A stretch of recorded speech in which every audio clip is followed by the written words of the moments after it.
Difference, there is nothing is impossible in the world. इस दुनिया में कुछ भी असंभव नहीं है।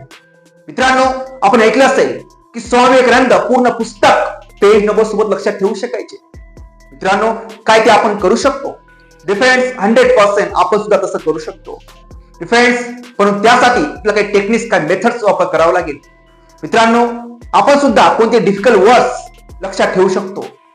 त्याच पद्धतीने मित्रांनो, आपण मागील 100 वर्षापूर्वीचं कॅलेंडर सुद्धा लक्षात ठेवू शकतो। जर एखाद्या विद्यार्थ्याने, एखाद्या मुलानं, एखाद्या मुलीनं जर तिची जन्मतारीख सांगितली, त्याची जन्मतारीख सांगितली, तर आपण काही सेकंदात वार काढू शकतो। ते कसं शक्य आहे ते तुम्हाला मी सेमिनार मध्ये शिकवणार आहे। तर त्याच पद्धतीने आपण काय करू शकतो?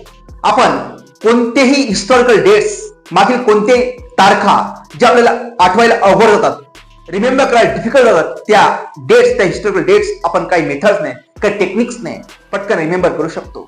तर त्याच पद्धतीने आपण कोणत्याही संख्येचे वर्ग इमिजिएटली काढू शकतो।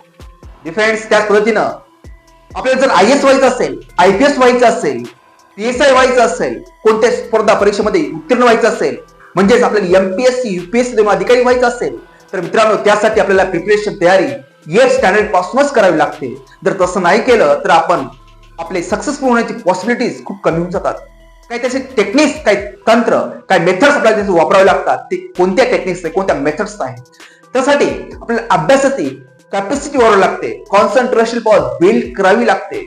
त्यासाठी मेडिटेशनचा वापर करावा लागतो। आपल्याला डेली मेडिटेशन केलं तर आपल्याला अभ्यासामध्ये, मेमरी पॉवर मध्ये वाढ होत असते, आपलं कॉन्सन्ट्रेशन पॉवर वाढत असते, आपला सेल्फ कॉन्फिडन्स कसा वाढवायचा, निगेटिव्ह थिंकिंग पासून पॉझिटिव्ह थिंकिंग कडे कसं वळायचं, नेहमी सकारात्मक कसं राहायचं, आपली माइंड पॉवर कशी वाढवायची, या सगळ्या गोष्टी, सगळ्या मेथड्स तुम्हाला मी आपल्या सेमिनार मध्ये शिकवणार आहे, टीच करणार आहे, देणार आहे। मित्रांनो, त्यासाठी आपल्याला एक सकारात्मक विचार करून पहिलं पाऊल, पहिलं स्टेप उचलावं लागेल। मित्रांनो, लक्षात ठेवा, संधी ही कधी पुन्हा पुन्हा दरवाजा ठोठवत नाही, त्यासाठी आपल्याला एक पाऊल पुढे यावं लागतं। डिफरेंस, त्याच पद्धतीनं आपल्या विद्यार्थ्याला, आपल्या मुलाला जर सकारात्मक व्हायचं असेल, आयुष्यात प्रगती करायची असेल, तर आपण त्याला, विद्यार्थ्याला, आपल्या मुलाला सकारात्मक विचार हे द्यावे लागतील।